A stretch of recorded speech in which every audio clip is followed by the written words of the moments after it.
Hi అండి, ఈరోజు టిఫిన్లోకి చట్నీ ఏమి లేదు. మేము ఉల్లికారం చేస్తున్నాం, ఒకసారి చూడండి. ఇక ఉల్లిపాయలు ఫస్ట్ ఉల్లిపాయలు వేసుకోవాలి మిక్సీ గిన్నెలో.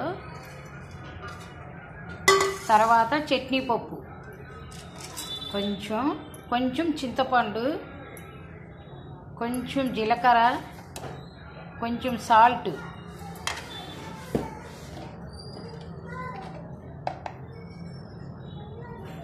కొంచెం కారం, మన ఇంట్లో ఉంటుంది కదా కారపొడి, ఆ కారపొడి.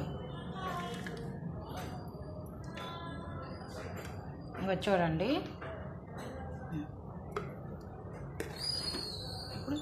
ఇప్పుడు మిక్సీ పట్టుకోవాలి మనం.